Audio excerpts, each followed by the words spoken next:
আসসালামু আলাইকুম সুপ্রিয় কৃষক ভাইরা, আপনারা ভিডিওটিতে দেখতে পাচ্ছেন একটি কীটনাশকের প্যাকেটটি কাটা হচ্ছে। এই প্যাকেটটি আসলে মাজরার জন্য ব্যবহার করা হয়, বিভিন্ন পোকা যায়। এই প্যাকেটটি আপনারা দেখতে পাচ্ছেন যে একটি বোতলের মধ্যে গোলানো হচ্ছে।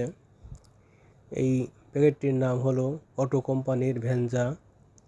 এই ভেনজা ভিতরে দুটি উপাদান আছে।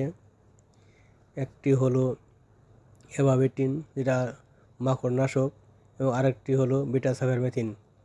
এটা আপনার মাজরা এবং অন্যান্য পোকাও যায়। এই বিষটি ভালোভাবে গুলিয়ে পানির সাথে মিশিয়ে স্প্রে করতে হয়। আপনারা দেখতে পাচ্ছেন যে এর সাথে আরেকটি ছত্রাকনাশক স্প্রে করা হচ্ছে, দেওয়া হচ্ছে। এটি আপনার হচ্ছে অটো কোম্পানিরই কনট্রাপ হেক্সাকোনাজল গ্রুপের বিষ। এই বিষটি পচনের জন্য খুবই ভালো। আপনারা দেখতে পাচ্ছেন এর সাথে আরেকটি বিষ দেওয়া হচ্ছে, এটা মাজরার জন্য এবং উড়ন্ত পোকার জন্য। এটা আপনার এসিআই কোম্পানির এসি মিক্স। এর ভিতরে দুটি উপাদান আছে, ক্লোরপাইরিফস এবং সাইপারমেথ্রিন।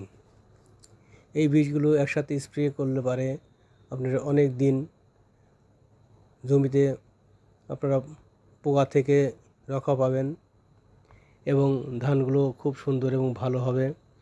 আপনারা দেখতে পাচ্ছেন জমিটিতে কীটনাশক ছিটানো হচ্ছে। ভিডিওটি পছন্দ হলে আপনারা একটি সাবস্ক্রাইব করুন, লাইক দিন, কমেন্ট করুন। ধন্যবাদ।